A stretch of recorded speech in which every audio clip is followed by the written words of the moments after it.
So, ladies and gentlemen, good afternoon, good evening, in fact. My name is Ricky Burdett, and I run LSE Cities. I'll come to that in a moment.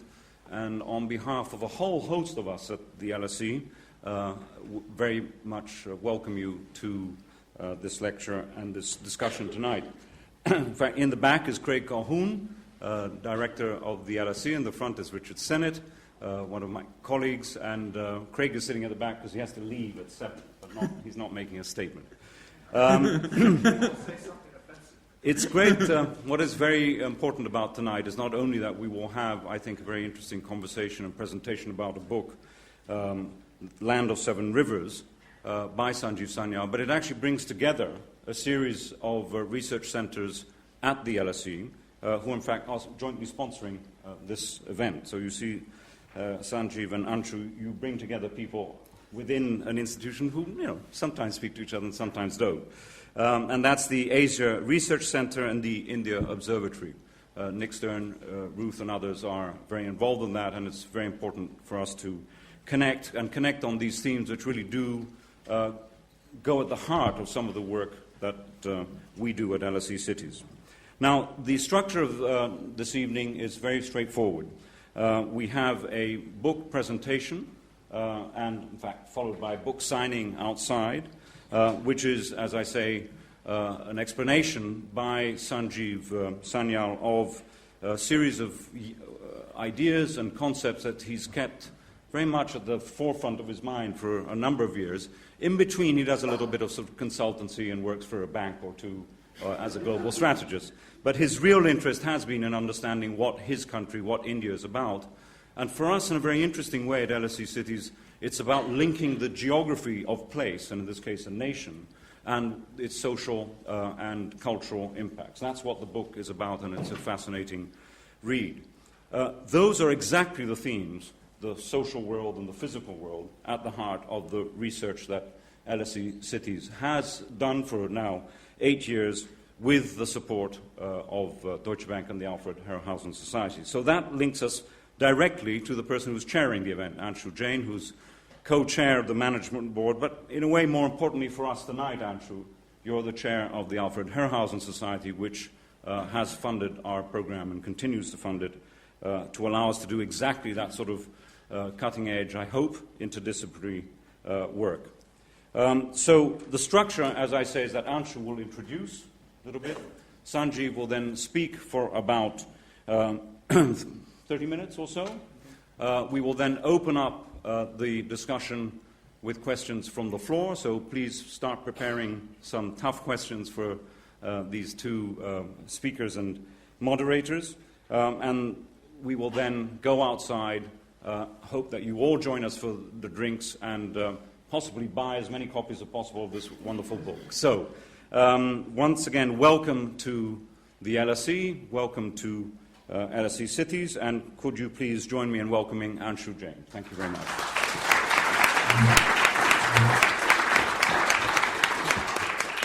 Can you turn off your mobile phone? Well, thank you very much, Ricky, and warm welcome to all of you. Good evening. Delighted to be asked to come say a few words today on this occasion. Now, before I talk about my impressions of the book, let me share with you a few of my impressions of the author, Sanjeev. The subtitle of the book is A Brief History of India's Geography. Now, I've known Sanjeev for a while, and I haven't thought of him as a historian, nor as someone that had a mastery of geography. I've actually thought of him as an economist. So that, of course, makes him a polymath, and someone that has expertise in all of those areas. Sanjeev, I went on to Google, as one does, to learn a bit about you, having known you for many years, and I have to formally introduce him. And I went on to Wikipedia. I did not realize you and I went to the same college. Yes. Sri Ram College in India. Of course, you then went on to be educated in a far more impressive fashion than I was able to. Rhodes Scholar and so on and so forth. But really, my impressions of Sanjeev are very personal. And for those of you that are about to read his book, I think it's important to know a bit about the author. For an economist, Sanjeev is really a storyteller. So I remember on countless occasions, especially when I was on my way into India, Sanjeev would be the one who would put the briefing notes together, and they always read like a rip-roaring novel more than a dry recitation of facts. He always managed to surprise me, which, given the topic, which I fancied myself knowing a thing or two about, would always be pleasant and refreshing. There was always mischief. In fact, especially when it came to the Indian government, he would always tell me 2 or 3 things which were sure to antagonize and annoy them. And very often there would be more than a trace of humor in what was an extremely dry subject. Hence, I should say, when I began reading the book, I wasn't surprised to see all of those themes intertwine. So let me share some impressions, and I'll promise you there won't be any plot spoilers, nothing that I will say ought to take away from your enjoyment of the book. The first theme, it surprised me. There's a lot that I realized I did not know about the history of my own country. And if I were to pick 1 or 2 things out, the theme which really struck me as fascinating are the 2 best legends out of India, the Mahabharata and the Ramayana, have a clear geographic bent to them. Didn't realize that. Mahabharata runs east to west, or west to east, as the case might be. And the Ramayana is an epic north-south story. Now, I've read it countless times, and yet that dimension had never occurred to me. The second thing which struck me was, Sanjeev, your passion for wildlife. Again, a theme which you and I share in common.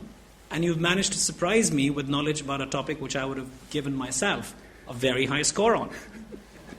Which is, by the way, a theme that I should return to a couple times, my overestimation of my own knowledge. But the fact that the Gangetic dolphin has a twin in the Indus River, hence your speculation that perhaps there was a third body of water which might have connected the two at some point, absolutely fascinating. Distressingly for me, I did not realize that tigers predated lions in the country. I would have thought that would be exactly the other way around. And then you raised a question which you didn't quite answer, which I'm still really puzzled by. Why is it that the icon of India, which is the tiger, doesn't show up on any of the seals, and it's actually the lion, which you would associate with Africa, which is the subject of all the seals. In fact, the Reserve Bank of India currency note as well has a lioness on it. Fascinating. India only has 200 lions left, and they're actually precariously clinging on to the northwestern tip or the midwestern tip of Gujarat. And yet, when you go back to Indian folklore, it's the lion which dominates the tiger in a lot of our folklore. So perhaps you can spend a few minutes and explain to us why that might be the case. You reminded me that the relationship between India and China goes back thousands of years. And again, you reminded me that as recently as 250 years ago, the combined economies of these 2 countries accounted for well over 50% of the world's GDP. So circa 1750, I suppose, would be the peak of India, and not quite the peak of China, but a good time for China as well. More than half the world's GDP coming from these 2 countries. We have the Industrial Revolution. It craters from well over 50% to barely 5%. And of course, as we all know, in the next 20 years, these 2 countries will once again account for more than half the world's GDP. So all of that, to me, made fascinating reading. But I think the theme which has probably struck me and resonated with me the most in your book, Sanjeev, is this recurrent theme of urbanization. Rick, you talked about it. And again, when I think about India, I don't quite think of ancient Indian history being so much about urban clusters. Because I sort of grew up thinking India is really a country which lives in farms and villages. And yet, when you go back, and it's not just Harappa and Mohenjo-daro, but Takshashila, Patliputra, cities which no longer exist, some that do, accounting for such a high percentage of Indian wealth and really such a high percentage of our cultural development, again is a theme which resonated with me. Not the least because when we at Deutsche Bank think about the next 10, 15, 20 years for our industry, what's clear to us is that of all the major themes that people talk about, the clear phenomena of urbanization, the fact that something like 600 million people will move out of rural areas into cities in India and China alone.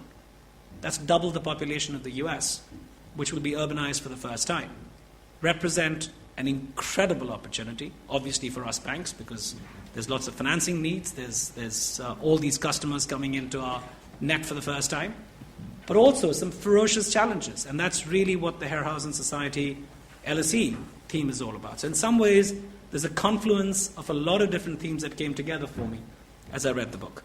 But enough about me. You're not here to listen to me tonight. I don't want to stand between you and the real star of the evening. Sanjeev, the floor is yours.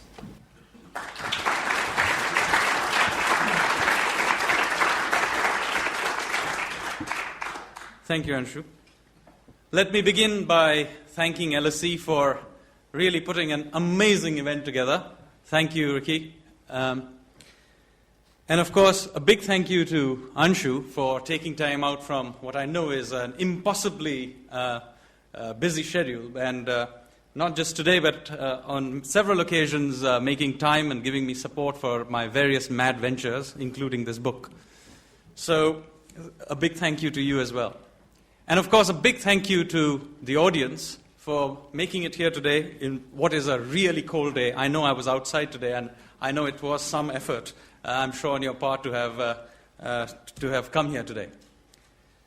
Now, the first question that I'm asked whenever I'm asked about my book is, why a history of geography? Why bother?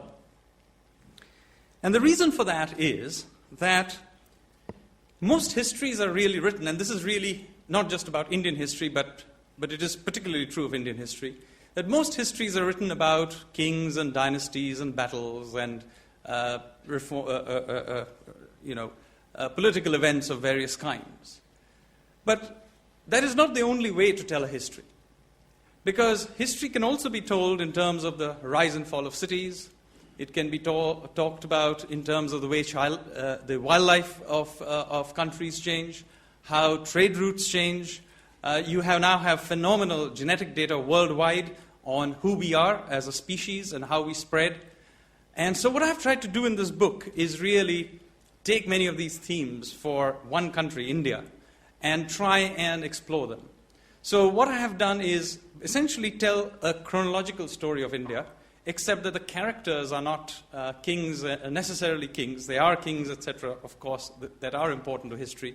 But, in fact, tried to tell him from a somewhat different angle. So, for example, if you're taking the British period of Indian history, you could talk about it in terms of, a series of Afghan wars and the Morley-Minto reforms of 1909, or about the independence movement, all of which are, of course, very important events. But you can also think about it in terms of how the British mapped India, or how did they build the railways, or how did they build Calcutta, Bombay, Madras, and New Delhi ultimately. And what was the impact of the great famines of the 19th century and how they forced migration outwards to Fiji, to Mauritius, to Guyana. And so, in a sense, you can tell the same story with the political characters of the background and many of these other, and I would say geographical, but really it's not just geography from a physical perspective, but also human geography, cultural geography, and so on. So that is basically what I've attempted to do. Now, of course, any attempt to talk about geography has got to, in some ways, start with the physical geography. So the beginning of the book starts with the tectonic events that led to the creation of what we now know as the Indian subcontinent. The Indian subcontinent, as it turns out to be, used to be stuck to Africa several million years ago. And then at some point in time, it broke off and drifted up north and collided with the Asian plate. And this really caused the rise of the Himalayas and created this sort of somewhat, one could say, demarcated landmass that we now call the Indian subcontinent. But that was not the end of the process. And that process goes on. And in fact, many of these geological processes have happened, and human beings have witnessed it. So we now live in, of course, as you know, a time of climate change. Whether or not humans caused it or not, I'm not going to get into.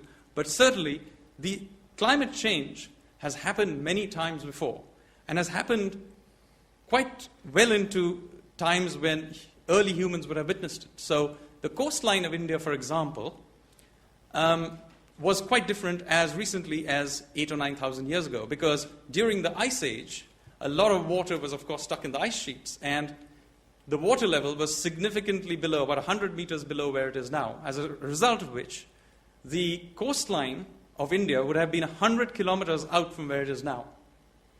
And when the Ice Age ends, the coastline is completely flooded, and it causes huge amounts of chaos in the lives of the Neolithic communities that lived along these coastlines.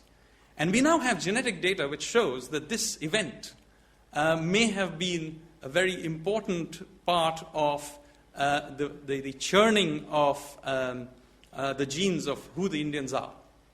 In fact, there is some evidence to suggest that some of these groups who lived along the Indian coastline may have entirely left India and drifted all the way through Central Asia to become today's Eastern Europeans. So it turns out, in fact, I got myself genetically tested through this process, that I am a gene called R1A1. And my closest cousins happen to be Lithuanians and Czechs. But contrary to the old Aryan invasion theory, they were not people coming into India, they were in fact leaving India and left India a long time ago. This is not about horses and iron weapons and invasions. This is about tiny bands of Neolithic groups wandering through, discovering that Central Asia has suddenly become warmer and sort of you can live there, and then slowly quarreling over thousands of years to what is now Eastern Europe. So there's a lot of churn that happens. And one of these events led to the flooding of the coastline of India and perhaps pushed some of these groups further up north along a river that is now dry. And they re-established Indian civilization along this river. We know this now as the Indus Valley or Harappan civilization, but it turns out from recent excavations that this civilization was largely based on this dry riverbed and not on the Indus. And our ancient texts tell us that this river was called the Saraswati. And around about 2000 BC, this river dried up because of tectonic and other events. And again, it had cataclysmic effects on our civilization. Many of the people who lived in these cities left these cities and drifted off towards the Gangetic Plains, triggering off the processes that leads to Indian civilization as we know it today. So this churn has been going on for a very long time. But it's not just about nature. It's also about trade, for example. Ancient India in the Iron Age had two very major trade routes. Anshu mentioned the east-west and north-south orientations of the great epics. Now, this is not coincidental because ancient India had two great highways along which these epics are oriented. One of them was the Uttarapath, the northern road, which went from what is now Afghanistan across the northern plains to Bengal. And the other was the Dakshinapath, the southern road, which started from Varanasi or thereabouts and made its way all the way down to the southern tip of India. But what is amazing is that these roads are still there. The northern road exists today as National Highway 2. And the southern road today exists as National Highway 7. And they meet, interestingly, at Varanasi, at a place called Sarnath, which is just outside Varanasi. And why is this interesting? It's interesting because in the 6th century BC, Buddha, when he decided to spread his message, went there to spread his message. And why did he go there? For an obvious reason, because as a crossing point of two major highways, it was the best place to spread your ideas. So Buddha visited this place because it was the crossing point of two major highways. And it remains so today. So even when the British built their railway system in the 19th century, the main junction of this railway system was, interestingly, at the same place, in a place called Mughal Sarai. Some of you will be familiar with it. And Mughal Sarai is, in fact, just a few kilometers away from Sarnath. So it's astonishing, for a period of 3,000 plus years, the transportation hub of India has been in the same place. And you can go there and see it even today. It's blatantly obvious if you visit it. Because if you go to Sarnath, there's the Buddhist excavation site. But just outside the excavation site is also a Jain temple, Because not only do the Buddhists consider it sacred, the Jains too consider it sacred. And then you think, why is this place called Sarnath? And it turns out it is just a shortened form of Saranganath, which means Lord of the Deer, which is another name for Shiva. And of course, Varanasi has always been, for thousands of years, a center of Shaivite worship. So again, it was a center of Shaivite worship as well. And this is the reason why Buddha, when he visited this place, there was already a sacred grove of deer at this place. Now again, a lot of things have survived from that time. Just outside, if you went through this village at Sarnath, there is still a small temple to Shiva called the Temple to Saranganath. And it's on a mound, and I'm sure if somebody excavates it, they will find that that place is at least 3,000 years old. It hasn't been excavated. I'm quite amazed that there's so much history just lying around not getting excavated in India. But it's amazing that even if you just wander around in these sort of hubs, you can sort of almost smell the history of India.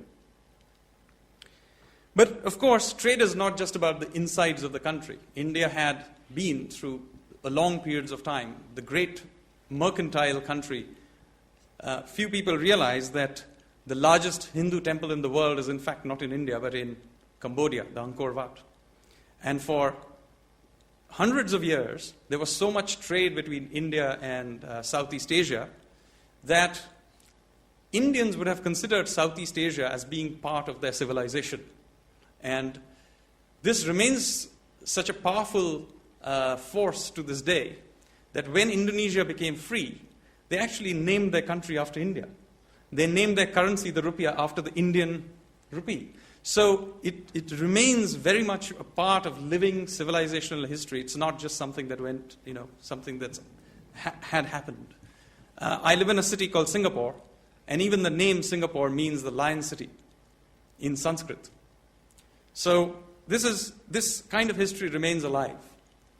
Now, along the coast of India, along the Keralite coast of India, there's the southern western tip of India, there was, for about 1,500 years, one of the largest ports in the world. It was called Muziris, or to the Indians it was called Muchiri. And for a very long time, people wondered where this port was. But in the last decade or so, excavations have shown that this place is just north of Cochin, in a place which is now called Pattanam. It's a village. But when you visit it again, it's quite amazing that it took so long for the historians to figure out where this place was. Because within walking distance, you have three extraordinary places. You have the place where St. Thomas, the Apostle, landed. Within maybe a kilometer or so, you have the second oldest mosque in the world. This mosque is so old that it was actually built while the Prophet was still alive. And in fact, before he had conquered Mecca, i.e. when he was still in Medina. So you have the second oldest mosque in the world. And within, again, a very short distance, you have one of the oldest Shiva temples in the world. And if you go and look at the carvings, there's a staircase there, which quite clearly looks Southeast Asian.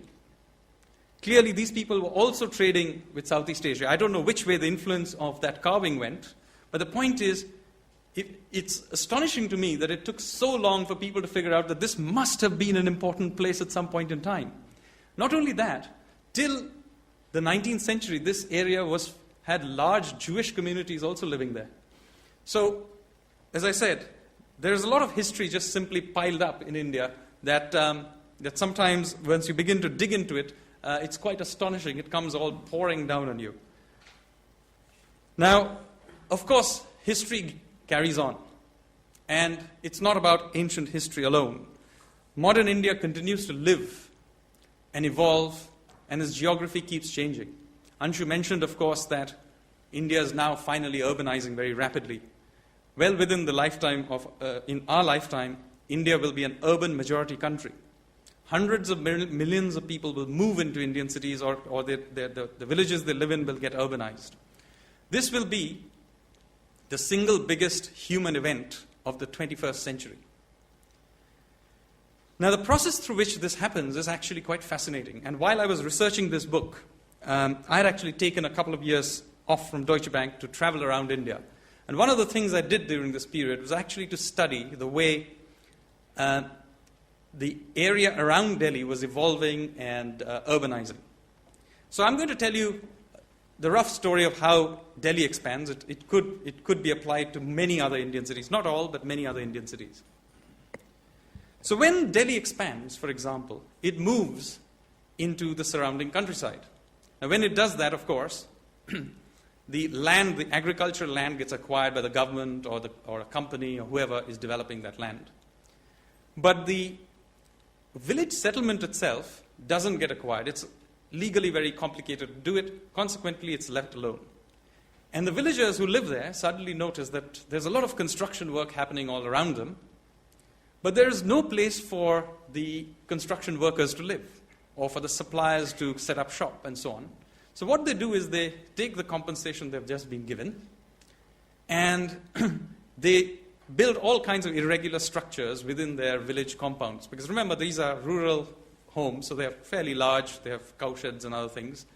And they begin to build these informal structures. And within 6 months, what used to be a rural village becomes a slum with construction workers and all kinds of people living in them, and the old villagers becoming the slumlords. And this is how things are for some 5-6 years. At the end of 5 or 6 years, the construction ends. And the construction workers go away.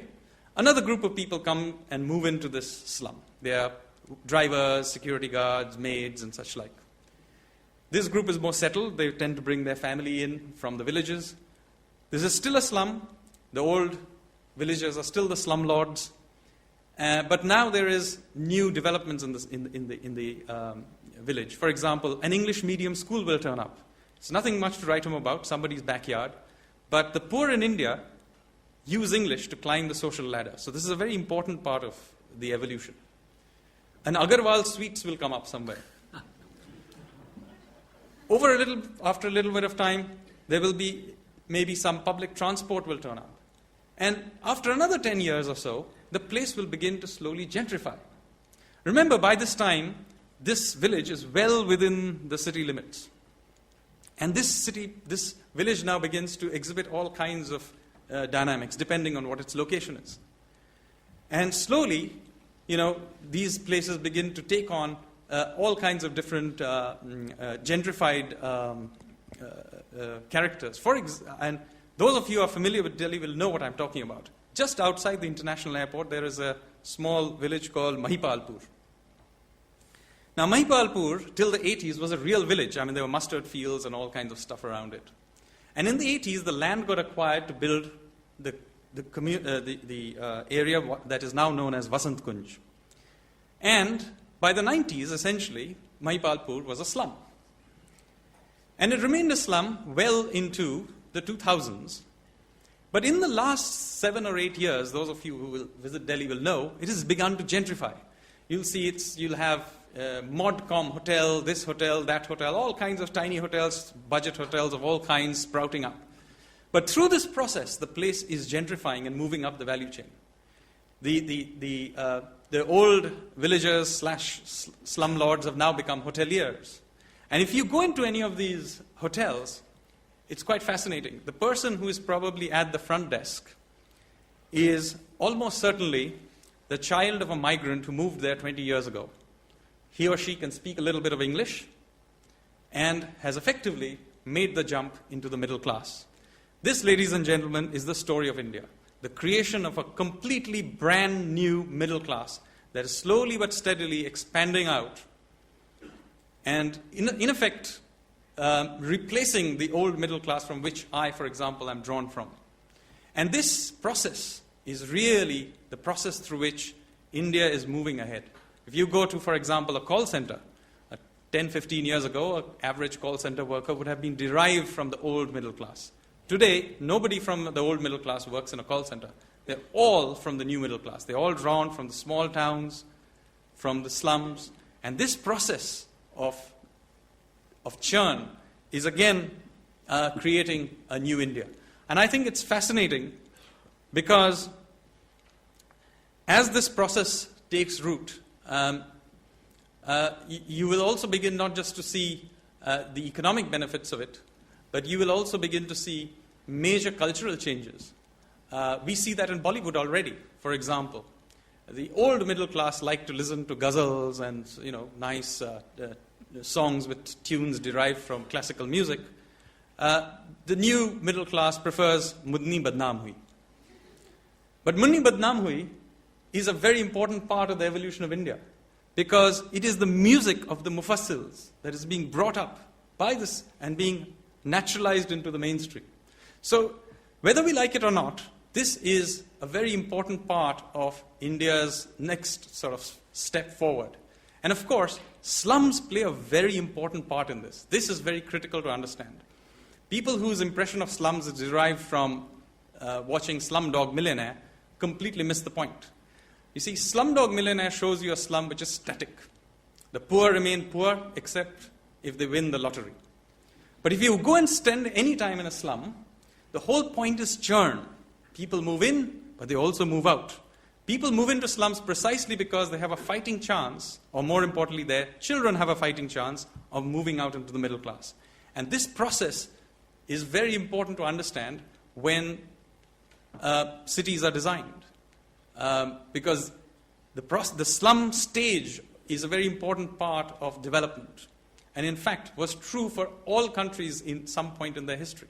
I mean, London was full of slums at one point in time. New York was notorious for its slums 100 years ago. So, in some sense, dirty as they look, messy as they look, I hope people in the audience will have a little bit more respect for slums when they see one next time. Now, I'm coming to the end of my talk, so I'm going to read a little bit from the very, very last part of my book. And the reason I want to do this is that my book is not just about geography and history. It's also about India's civilization and sense of itself. So I'm going to read the very last part of it. As we have seen, despite all this change, Indians have retained an intuitive memory of their civilization. It continues to influence Indian attitudes in surprising ways. A lot can be said about a people from the way they remember their darkest hour. When New York observed an anniversary of 9/11, there is always a somber service, speeches by leading political figures, and so on. Contrast that with how Mumbai commemorated the terrorist attacks of 26 November 2008. A day after the third anniversary, a flash mob of 200 young boys and girls suddenly appeared in the middle of Chhatrapati Shivaji Terminal, a busy train station that had witnessed one of the massacres of that night of horror. The flash mob then proceeded to dance for 5 minutes to a popular Bollywood number, Rang De Basanti, roughly translates as color of sacrifice. Then, when the music stopped, the mob disappeared into the crowd. In any other country, this would have been considered a sacrilege, but in India it was widely seen as appropriate. The whole episode was filmed and became an instant hit on the internet. But why do Indians remember a horrible event by dancing? The key to resolving the paradox is to realize that Indians view history not in political but in civilizational terms. When Americans raise their flag at the 9/11 sites, they reaffirm the resilience of their nation state. When Indians dance at the site of the 26/11 massacre, they celebrate the triumph of their civilization. The history of India's geography and civilization reminds us of the insignificance of each generation in the vastness of time. The greatest of India's monarchs and thinkers felt it too, so they left behind their stories and thoughts in ballads, folk tales, epics, and inscriptions.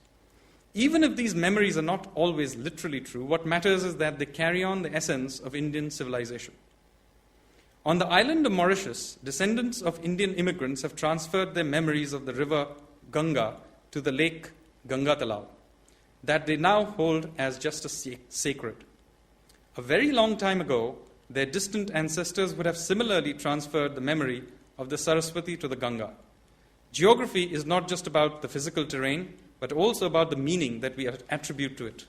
Thus, the Saraswati flows invisibly at Allahabad.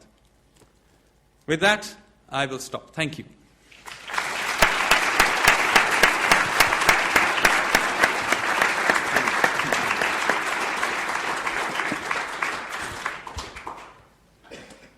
So I've been asked to moderate the Q&A session.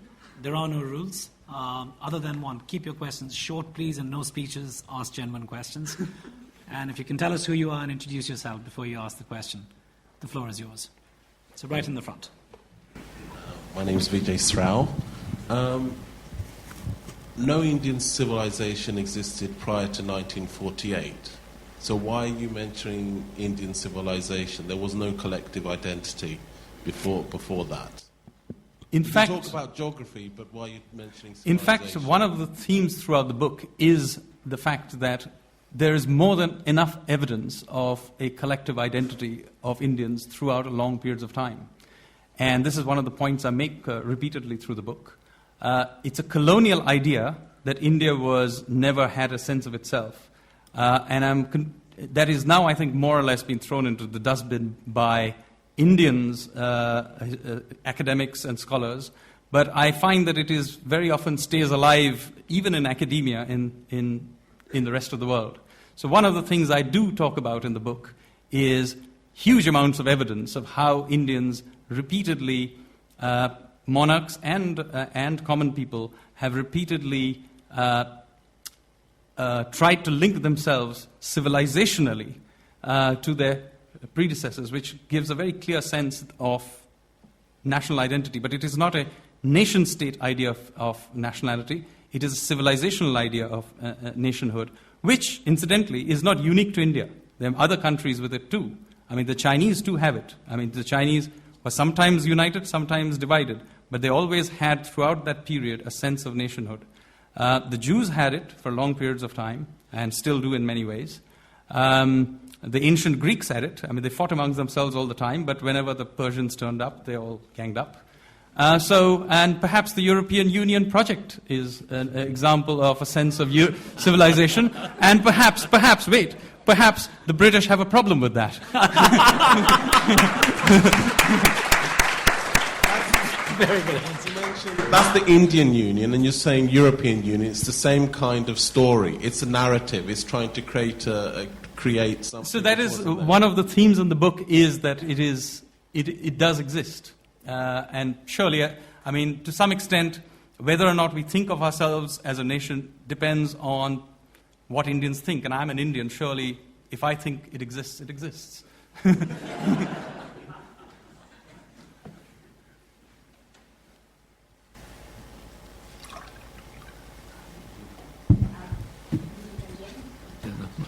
I really enjoyed your observation of the cycle of the slums. And I'm sure that in other countries too, similar cycles exist. And I've spent some time in the slums of Rio and in South Africa, in the townships. And time and again, people have asked me a question that I'm going to turn around and ask you. Why is it that the Indian slums are devoid of the violence that's often experienced in some of the other places?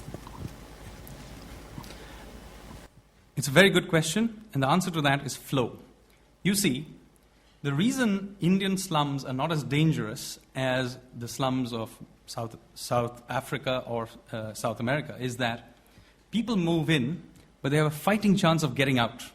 They don't, so that keeps them, essentially, they see that as a temporary phase in their life that keeps them law-abiding, hardworking, and so on. Now, this would have been true of, for example, South America in the 50s and 60s when these slums emerged.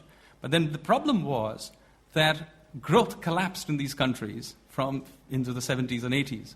And so the flow simply stopped. So this is one of the very important things to understand about slums.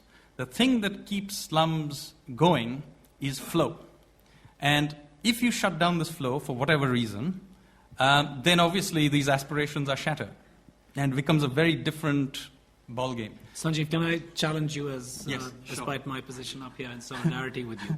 So what you're saying in a way is that it's economic upside or hope that keeps violence at a minimum.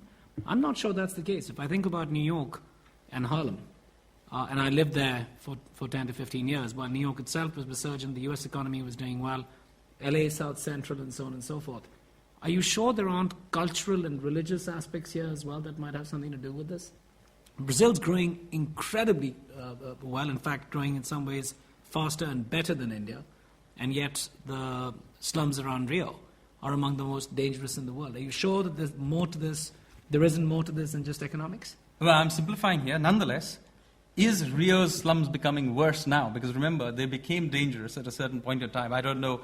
We visited the ones at Sao Paulo a couple of years ago as part of Urban Age. And one of the things that came through there was, in fact, in recent times, this is in the last few years, have actually become more habitable. They used to be much, much worse if you went there a decade ago or 2 decades ago when they were really dangerous. They are still dangerous, but they have become much less dangerous as growth has taken and the flow of people has begun to move again. But it is critical, I think, that people have aspirations to move out. So, for example, in South Africa, one of the problems is, of course, racial, that people do not feel that they can easily move into the middle class because of a number of historical reasons, and consequently express themselves in different ways. This would be true maybe even in Harlem, where maybe the local racial mix does not feel that they have a fighting chance that within their generation they or their children will make it into the middle class. And consequently that flow has been disrupted.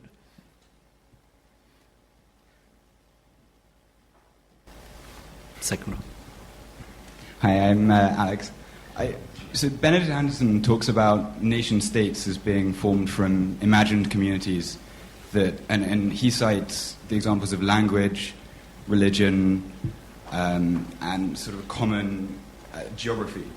But India has so many different regions, so many different languages, so many different religions. Yet you can talk about the Indians as a civilization. What is it that joins them if it's not language or religion? Well, a mix of all these things. It is a sense of common identity. Of course, for a long periods of time, religious identity would also be a part, in fact, is a very important part of it. It doesn't mean, however, that everybody agrees with it all the time. The fact that the problem with a civilizational nationhood is that, of course, people disagree with it. And in fact, India was partitioned in 1947 because of differences in perception of what Indian nationhood meant. So it is a very real thing. It doesn't always mean everybody agrees on it. As you can see, you actually can go through major cataclysmic partition of India happened because of it. And in fact, if you read Jinnah, you will see Jinnah explicitly makes the case for Pakistan as a civilizational case.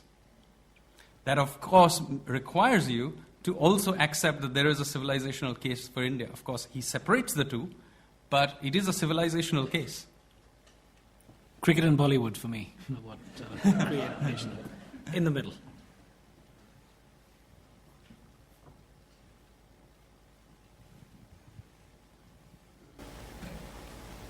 My name is Daniel. I'm an LSE undergraduate in my third year.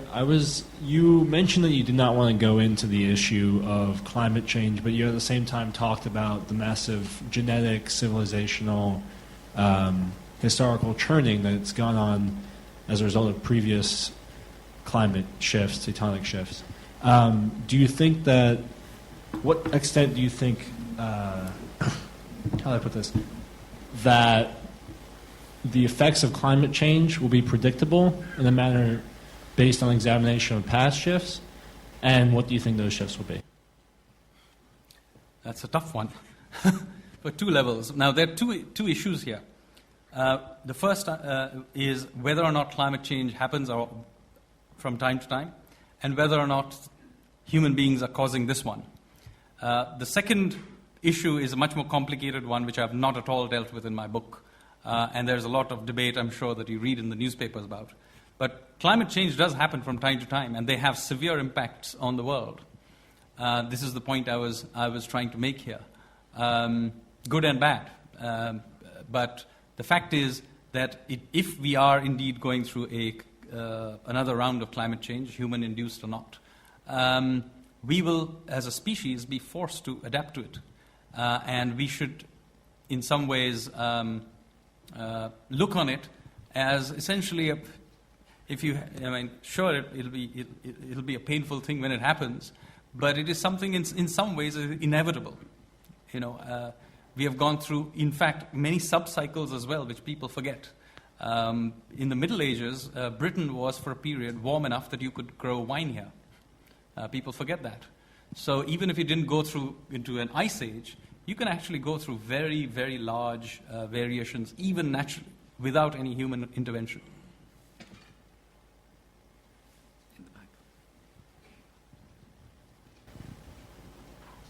Hi, my name is Sachin. One question. I actually want to know your thought process.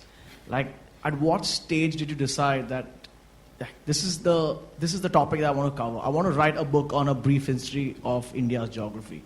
So, like, what went into your mind? Like, did you have a lot of other ideas in your head that, okay, I want to actually write a book. I have several ideas, and then I pick one, and this is the one. So, I want to try and understand the thought process. Okay, fair enough. Fair question. Why is an economist going around writing random books on history of geography? Actually, it brings together many of my hobbies, to be frank. I happen to collect antique maps of India for a long time. So I just like maps. I like traveling. I like wildlife. And I like studying cities. So there were sort of disparate hobbies of mine at various points. I've studied, written about them, collected things. So at some point in time, I had collected enough material running around in my head that I saw, and I thought it's about time to put it down on paper. So I actually took time, a sabbatical of 2.5 years from Deutsche Bank, moved back to India, took my family back, and we traveled all over India, from Ladakh to Kanyakumari, from Gujarat to the northeast, collecting material for a lot of the stuff I've written. So if you read my book, you'll see I would say something like 80% of the places mentioned in my book I actually have physically visited myself. And then that's the process through which I wrote it. So I had by and large got it into some reasonable shape by early 2011. And then we edited it and so on. So yeah, I hope that answers your question. Back left.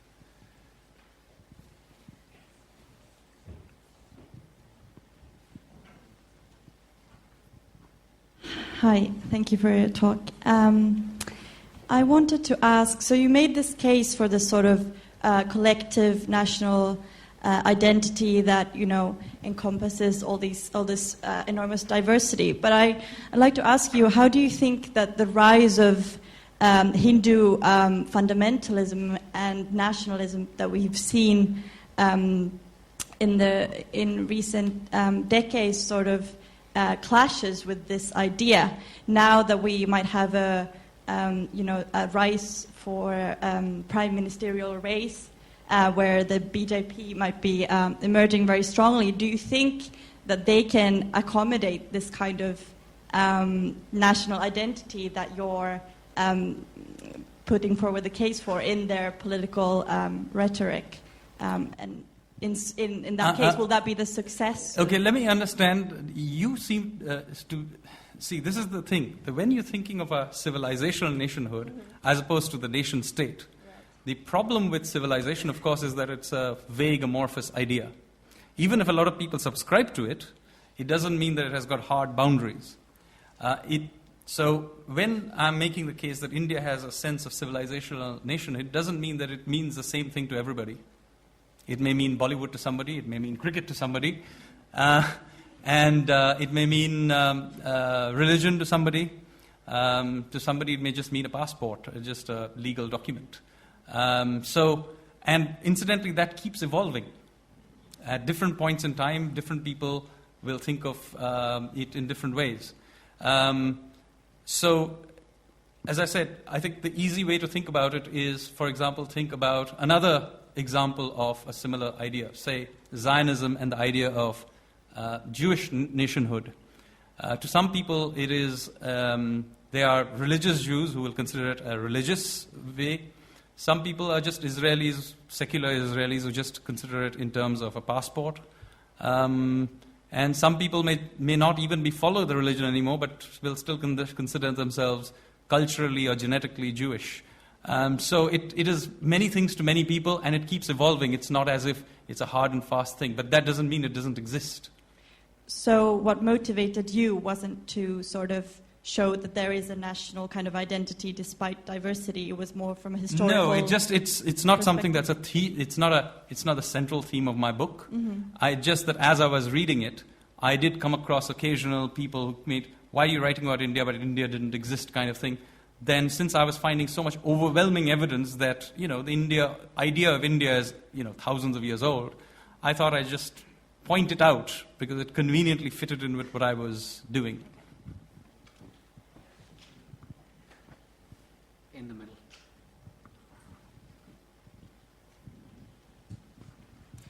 Hi, my name is Dima. I'm a graduate from the Cities program. My question is, how do you see the future of these slums, given that the city is going to be obviously more urbanized in the future? And how would this actually change the geography, but also the social aspect of the city? See, one of the things that I tried to express through that story that I told was that while slums are about flow. Just because you see them as they are now doesn't mean the people are not flowing through it. It doesn't mean the place itself is not evolving. So, for example, in Bombay, the problem is that property rights are not clear on the slums. The slums are on squatted marshland. Consequently, nobody owns the land. So what happens in Bombay is that this evolution that I mentioned does not happen.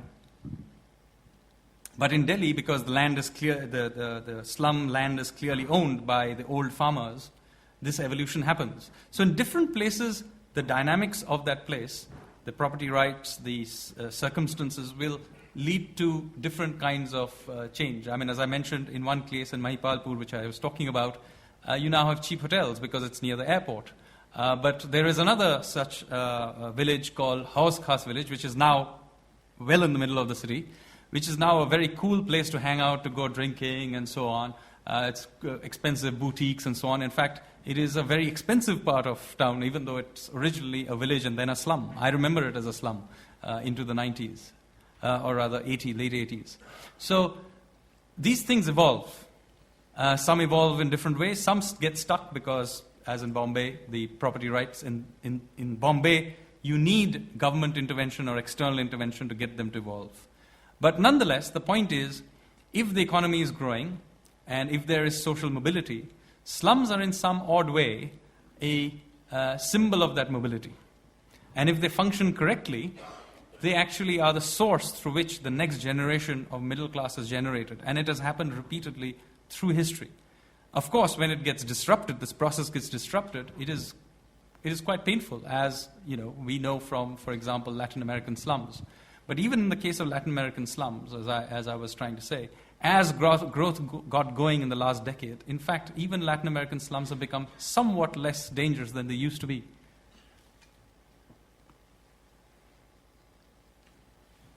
Front right. Well, appreciate big thank you. This is Najmar Hassan, President of UK Gopio.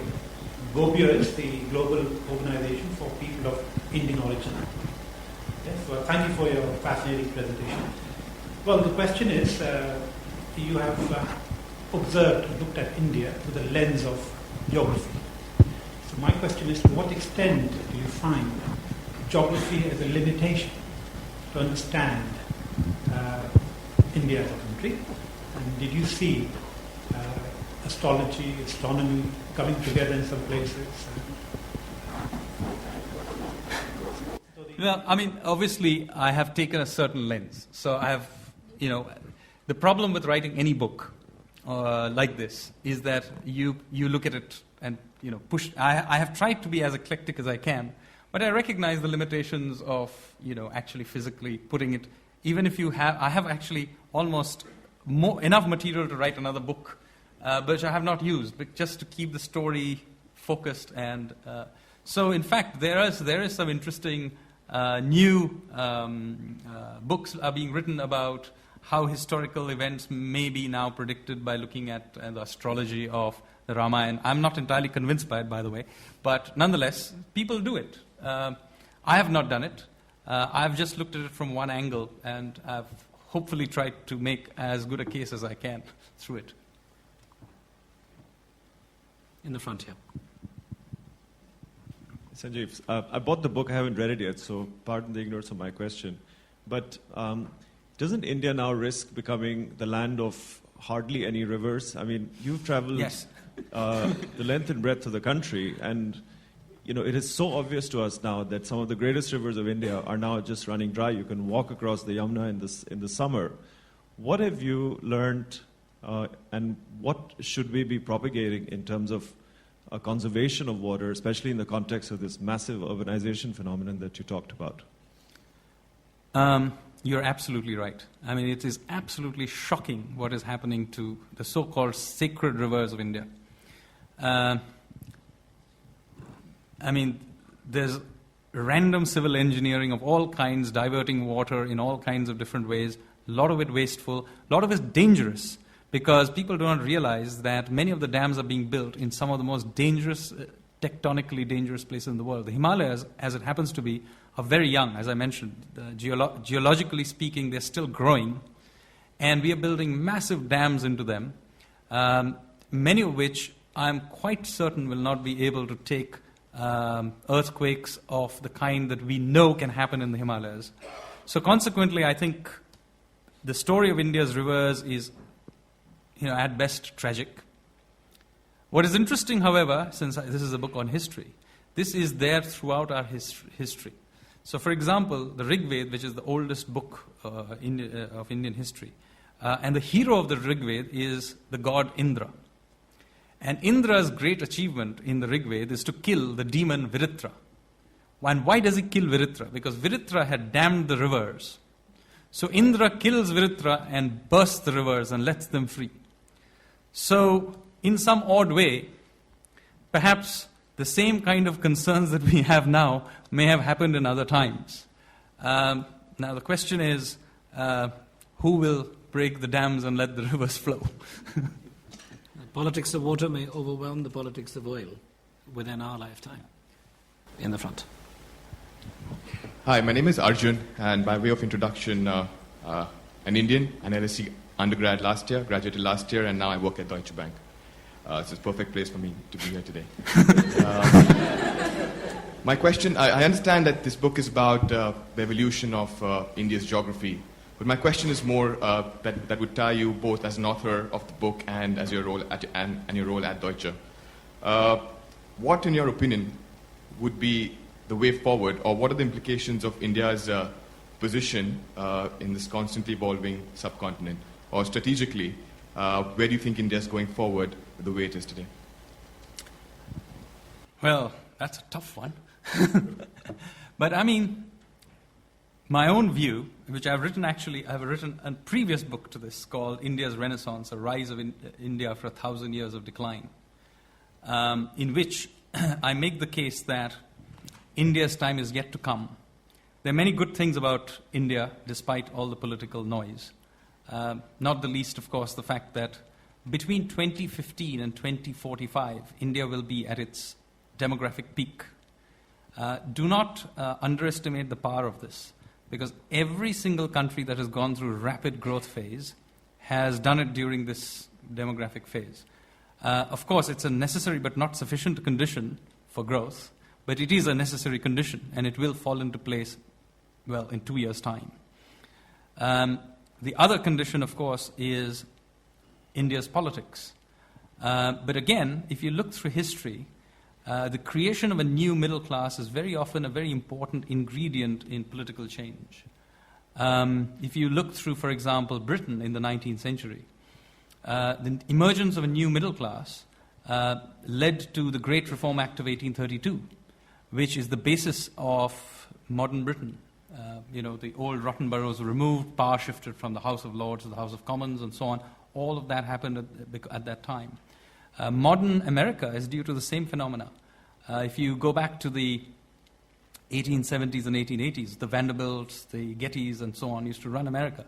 Then the rise of the middle class led to what is called the progressive era You have Teddy Roosevelt, breaks the trusts and so on.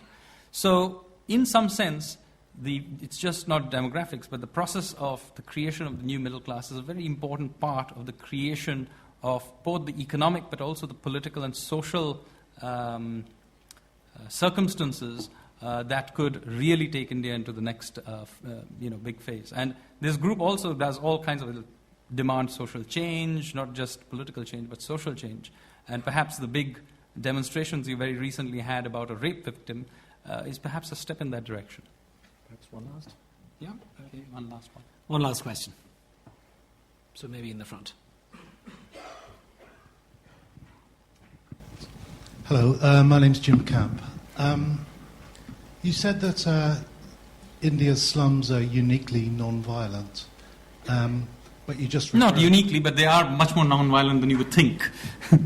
Okay. But you just referred to what's put India into the headlines recently, the rape and murder of a woman, yes, a middle-class woman by a gang of working-class men. So I thought, instead, rather than... do you think it's possible that rather than being absent and indiscriminate, as it is in other slums, the violence in India is there, but it's outward-looking and based on class and gender? Certainly there is violence revolving gender. There's no doubt about that. I hardly have to tell you that. But what is interesting is that anybody from this room could walk through Dharavi or any of the slums of most of Indian cities and come back alive. That is not something I would recommend you to do in many other parts of the world. But in the specific case of India, that is true. I have myself walked around many, many slums at all odd hours while doing these studies and never felt even vaguely threatened. I mean, not just came away alive. I never felt threatened even. So yes, there are such episodes. I mean, the people who perpetrated those, the crime in this specific case did come out of a slum. But on the other hand, such events happen in Indian villages. They happen in all kinds of parts of it. So I wouldn't say that it is specifically to do with Indian slums. It may have something to do with with the gender biases maybe, but I don't think they reflect on Indian slums really. Given how quick that answer was, maybe we'll take one last one. Okay. Let's go back right. Hello. Hi. Right, hi. My name is Jagjit Nazran. Quick question. Is it more than just urbanization? Is it westernization of India? And if so, what does that mean for Indian identity and culture? Okay. I'm actually not I'm not somebody who really fears the idea of westernization. I would call it modernization. In the sense that Indian civilization is not some sort of a pure civilization unsullied by external influences. The genetics of India is extremely mixed. The civilization it may have an identity does not, again, mean it hasn't evolved or that it hasn't. I mean, there are huge influences of all kinds of things into India going back to ancient times. Even Sanskrit, for example, is full of Greek words, incidentally. So India has evolved. Its civilization is, in fact, about absorbing influences from the rest of the world. That has in no way diminished its sense of itself or its richness. In fact, it's added to it. So I think India will go through this phase. It will take influences from the West and it will take influences from the East as well. Why not?